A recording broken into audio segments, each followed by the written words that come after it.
il y a quelque chose qui ressemble dans cette histoire de Solidarność au rêve des syndicalistes révolutionnaires français. Ça m'a toujours fait penser à ça, ce qui s'est passé en Pologne. C'est qu'en fait, il n'y a plus de parti. Il n'y a pas de parti. Et la seule légitimité qui existe, c'est le mouvement syndical. C'est lui qui a libéré la Pologne. Ma femme est d'origine polonaise. Elle est née en France, mais son père est né à Łódź. Comme souvent des enfants d'immigrés voulu retourner voir le pays des ancêtres. Et donc elle est allée en Pologne et elle s'est liée avec un groupe de jeunes qui sont venus plusieurs années de suite à Paris dans le cadre de leurs travaux universitaires sur la langue française sous différents aspects. Et c'est comme ça qu'on est devenus très amis et que surtout moi j'ai découvert la Pologne militante, si je puis dire. Et c'est comme ça que j'avais entendu parler de 56, de 70, de 76. Et quand 80 est arrivé, il y a eu un double phénomène. Quand même, il se passait des choses. Et moi, j'ai toujours aimé aller sur le terrain, aller au milieu des choses, voir les choses de près. À l'époque, j'étais donc dirigeant syndical. Et deuxièmement, et ça a beaucoup marqué en France, et ça a été peu relevé, c'est que les images qu'on a eues les premiers jours de cette grève à Gdańsk au chantier, c'était des images qui parlaient en France de mai-juin 1936. On avait eu on a eu les longues grèves de 68, mais il n'y avait pas grand monde dans les entreprises. Il y avait les comités de grève, il y avait piquets de grève, mais il n'y avait pas grand monde. L'essentiel des salariés étaient chez eux. En 1936, l'essentiel des salariés étaient restés dans les entreprises, s'étaient enfermés dans les entreprises avec des grandes grilles derrière lesquelles les familles venaient apporter des nouvelles, venaient apporter l'affection, puis venaient apporter de la nourriture. Et donc, au moins à gauche, 36, c'est un grand événement de la lutte ouvrière. Et on retrouvait ces images que nous, on n'avait pas connues dans ma génération. Et ça, c'était aussi important, si je puis dire, que d'aller sur place. C'était peut-être, moi, tel que je l'ai vécu, remonter un peu le temps. Aller à cette époque où j'en avais entendu parler, mais je n'en avais pas connu et pour cause. Et donc, c'est comme ça que j'ai décidé que cette fois-ci, il fallait y aller. J'ai convaincu Edmond Maire de me mandater, puisque tout l'air, j'avais décidé d'y aller, par les propres moyens. Et donc, c'est comme ça que j'ai eu un courrier d'Edmond. Et je suis parti avec vraiment une préparation minimum, parce que c'était un de mes amis de l'époque, Georges Mink, qui m'a donné 3 mots de polonais que j'ai aussi vite oubliés. Et il m'avait redonné une dizaine de milliers de francs de l'époque qu'il avait collectés dans son entreprise de la documentation française. Je suis rentré dans le chantier naval parce que j'avais été trouvé assis dans l'avion pour voir celui pour Gdańsk, peut-être. Oui, celui pour Gdańsk. À côté d'un journaliste français, qui, voyant que je disais en français, m'avait abordé. Voilà. Et je suis rentré avec lui dans le chantier, ce qui fait que ma carte d'accès au chantier, j'apparais comme un journaliste, mais non pas comme un militant syndical, ce que j'ai découvert au retour en France. J'ai vécu parmi eux pendant ces 4 jours, je crois, plein. Et notamment, je me suis lié avec un médiéviste polonais. Alors, il faut dire que c'était amusant. Mais quelques semaines avant de partir, j'avais écrit à un médiéviste français, Jacques Le Goff, parce que plusieurs articles que j'avais lus de lui m'intéressaient du point de vue syndical. Et donc, j'avais proposé de suivre son séminaire. Et on avait rendez-vous début septembre. Et donc, je rencontre à Gdańsk ce médiéviste qui s'appelle Bronisław Geremek, vous savez, qui a travaillé, y compris sur le salariat en France à l'époque médiévale. Moi, je lui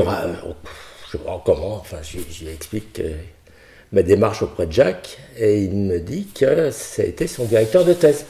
Donc voilà, on est parti. Et on a eu des moments extraordinaires. Je me souviens un jour, enfin une après-midi, où on pensait qu'il y avait une possibilité où l'armée polonaise, voire plus, intervienne sur le chantier pour régler la question, dans les conditions qu'on imaginait. Et on a passé 2 heures dans une bulle, un peu à l'abri de la trouille qu'on avait, parce qu'on ne savait pas comment ça se passerait si ça arrivait. Et on a parlé, on s'est fait une bulle médiévale, où on a parlé pendant 2 heures du Moyen-Âge en Europe, bon, etc. C'était assez amusant. Et puis c'est là aussi que j'ai connu, où j'ai aussi passé un peu de temps, un peu moins, à cause de la langue, avec Mazowiecki, et puis évidemment avec Wałęsa, mais qui est celui que j'ai le moins vu, parce qu'il était quand même légèrement occupé. J'ai assisté à, je ne sais plus combien, 2, 3 de ces messes du soir, animées d'une certaine manière par Wałęsa, même si ce n'est pas lui qui était le prêtre. Mais quel moment! Moi je suis athée, j'étais déjà athée, je suis athée.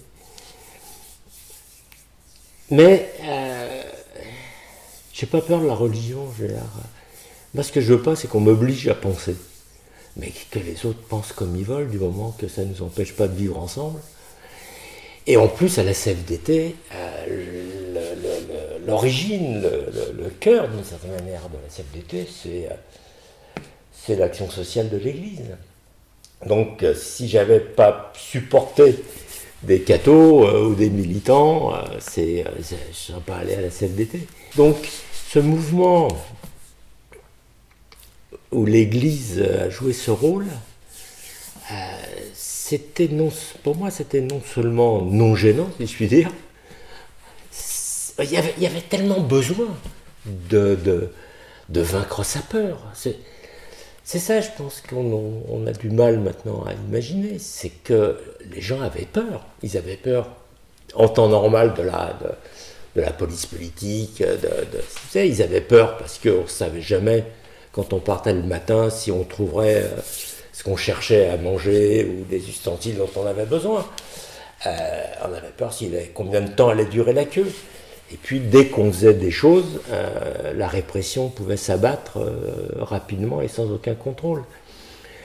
Donc, ce moment, c'était aussi, ou peut-être d'abord, la manière de vaincre sa peur collectivement, en se serrant d'une certaine manière. Puis c'était très beau. C'était ces moments de recueillement. Moi, ça m'a... moi, les églises, les cathédrales me font toujours beaucoup d'effet. Donc, si j'ai été gêné, c'est des réactions françaises, de certaines réactions françaises, considérant que parce que les prêtres étaient à la manœuvre, le mouvement était dénaturé.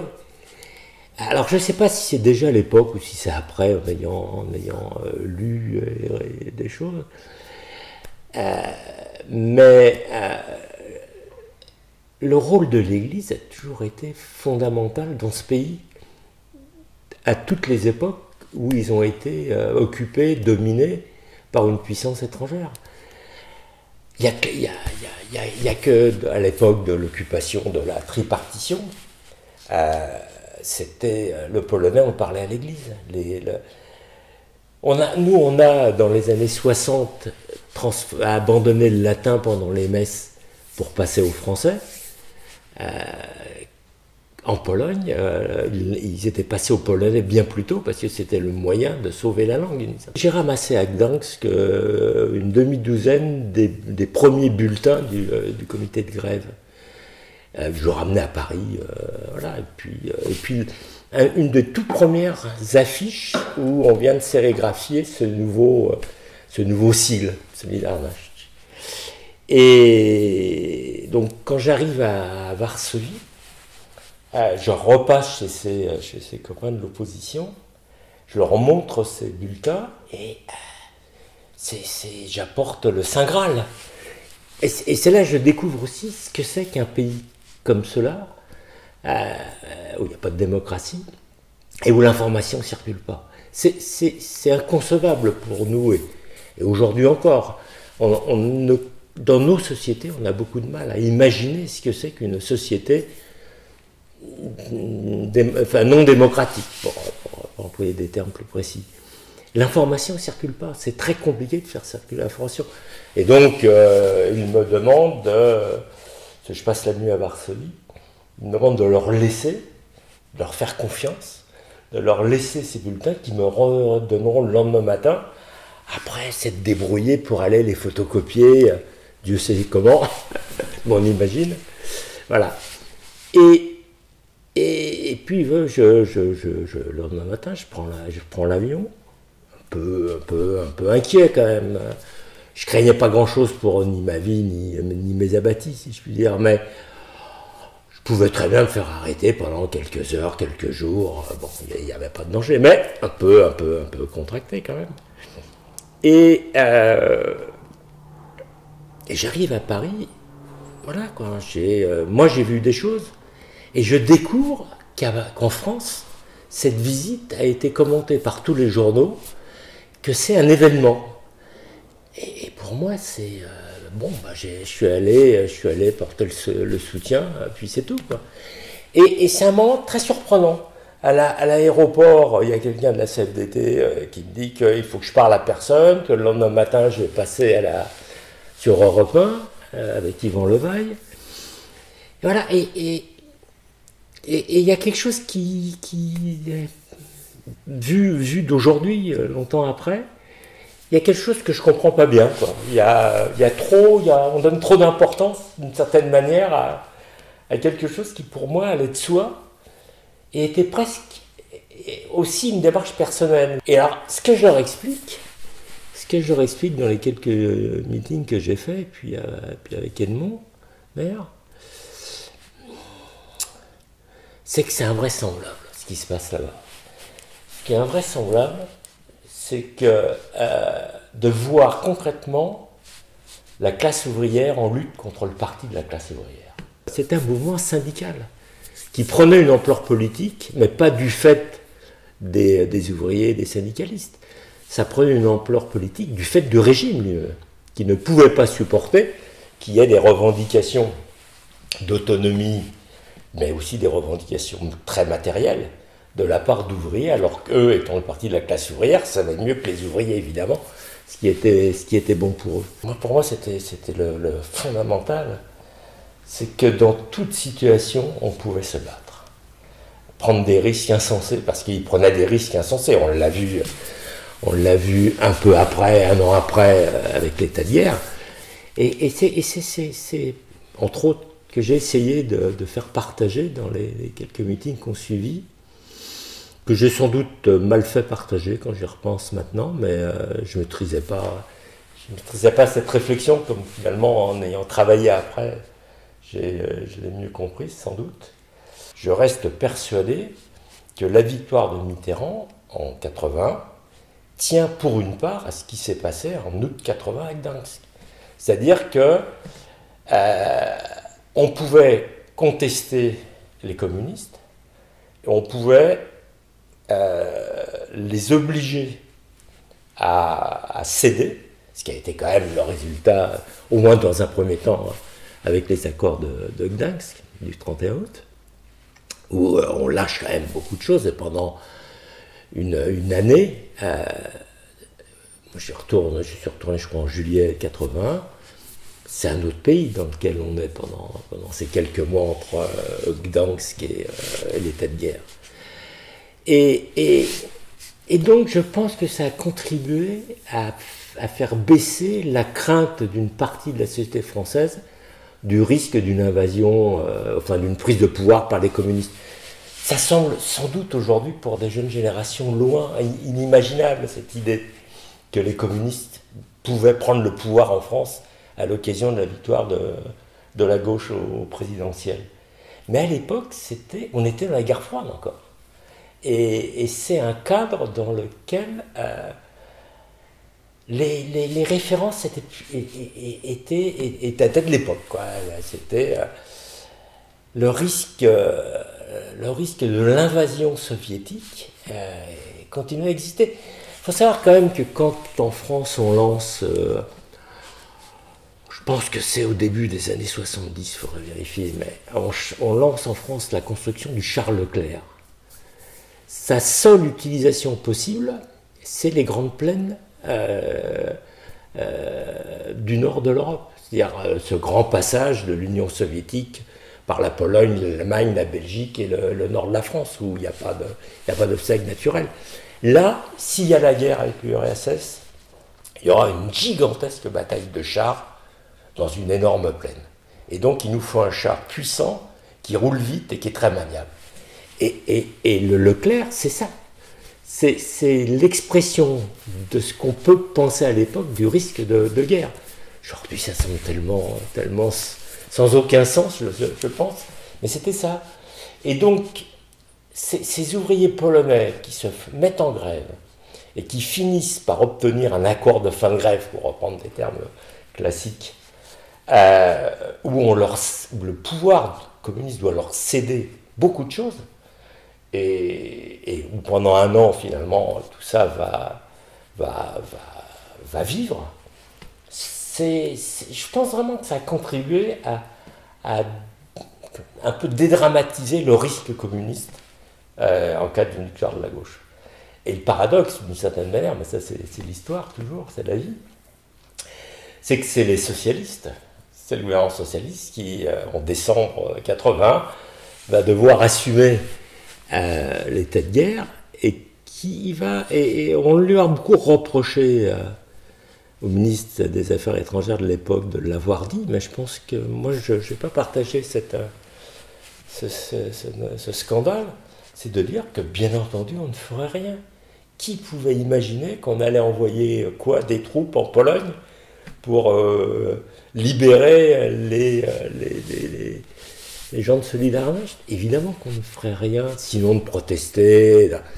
Mais ce qui a été important, de part, c'est qu'il y a cette manif quelques jours après, qui a été très importante devant l'ambassade, et puis surtout, c'est que ce qu'on avait commencé, la CFDT, mais bien d'autres, dans la société civile, ce qu'on avait commencé à mettre en place de voyages, de circulation de gens, et puis de matériel, de solidarité, y compris de biens matériels pour la population, simplement, où la vie n'était pas facile, ça a continué du coup. Malgré l'état de guerre, on a continué à envoyer du papier, à envoyer, y compris des imprimantes, enfin pas des imprimantes à l'époque, mais du matériel d'impression. Tout ça, ça s'est construit pendant ces quelques mois entre août 80 et décembre 81. Et ça a sans doute pris une forme particulière en France. Alors après, pourquoi? Il y a toujours plusieurs explications possibles. Mais c'est vrai qu'il y a une histoire de l'immigration polonaise en France, importante, notamment dans le Nord, dont on parle beaucoup, mais il y en a eu dans d'autres régions françaises. Moi, j'en ai retrouvé ensuite, quand j'ai dirigé France-Pologne pour l'Europe, on en a retrouvé au fond du Limousin. Il y a eu des Polonais qui sont venus travailler la terre, n'avaient pas travaillé dans les mines. On l'a retrouvé évidemment dans les bassins miniers autour d'Alès ou aux environs de Marseille. Donc il y avait cette immigration qui s'est très mal passée à l'époque. Aujourd'hui, et je me souviens dans tous les jumelages qu'il y a pu y avoir entre des villes françaises et polonaises, on s'est toujours un peu enivré de mots sur l'amitié franco-polonaise. En réalité, alors, comme j'aime bien le faire de temps à autre, c'est de ramener un peu les pieds sur terre à tout le monde. Et moi, j'ai rappelé à plusieurs reprises, ce qui a un peu cassé l'ambiance, qu'en 1938, on a mis les familles polonaises, hommes, femmes et enfants, dans les trains, sous la garde des gendarmes mobiles, pour les renvoyer en Pologne. Voilà, c'était juste avant qu'ensuite on enferme les Espagnols dans les camps dans le sud de la France. Donc, mais il y avait ça, il y avait ce souvenir de l'immigration, qui pourtant à l'époque s'était pas bien passé. Il y avait cette partie de l'histoire de France, plus largement que la gauche, autour de 36, des acquis sociaux, de ces batailles ouvrières, de ces grands mythes, parce qu'en même temps, 36 est devenu aussi un mythe comme tout événement historique passé. Et puis il y avait sans doute, je pense, quelque part, cette envie de la société française de dépasser sa peur du communisme et d'oser Mitterrand en mai 80. Il me restait une image très très forte qui me laissait à penser qu'un jour ou l'autre, ça repartirait, et qu'un jour ou l'autre, il gagnerait. C'est une après-midi, il faisait très beau à Gdansk, en plus il a fait les quelques jours où j'y étais, il faisait un temps superbe. On était sur la pelouse, assis sur une des pelouses près du bâtiment de la direction, puisque c'est là que se tenaient les réunions. Et c'était au moment où Solidarność négociait avec le PC, mais pas la direction nationale du PC, c'était le patron, le secrétaire général de la Voïvodie, du PC de la Voïvodie, dont j'ai oublié le nom, et qui venait négocier pour le parti. Et c'était la tentative, toujours, ben ça c'est dans toutes les opérations politiques, c'était un événement local simplement, c'était que Gdansk, quoi, alors qu'en réalité c'était l'ensemble de la Pologne. Mais bon. Et on entend, ils vont arriver. Et une grande effervescence se passe. Alors je retrouve Bronek, et je dis qu'est-ce qui se passe? Il me dit la délégation du parti arrive, on reprend les négociations qui avaient été rompues. Et il me dit, ils vont arriver par là, va voir.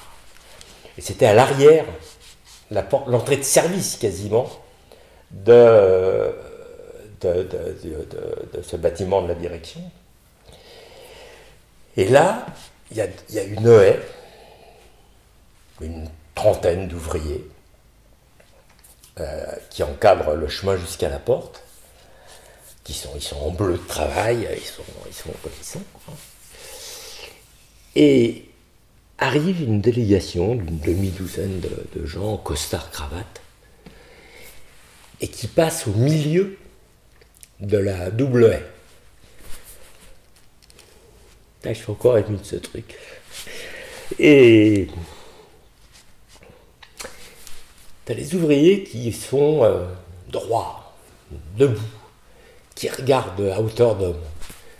Et t'as les costards-cravates du parti qui passent entre la tête basse. Et ça m'est resté. Et donc, les copains étaient en prison, toute la bande de Solidarność nationale et régionale était en tôle. Mais un jour ou l'autre, ça recommencerait, et ils gagneraient. Ils avaient leur conscience pour eux, d'une certaine manière. Voilà. Je n'ai pas bien l'expliquer encore. Mais ouais, c'est ça, quoi. Un jour ou l'autre, ils gagneraient. Alors, penser que 10 ans après, finalement, à peu de choses près, ce serait fait, ça, j'en avais pas la moindre idée. Je veux dire, j'aurais bien honte de dire aujourd'hui que je le pensais. Mais c'était pas possible que ça finisse pas ils finissent pas par gagner. Et puis après, tout ça leur échappe.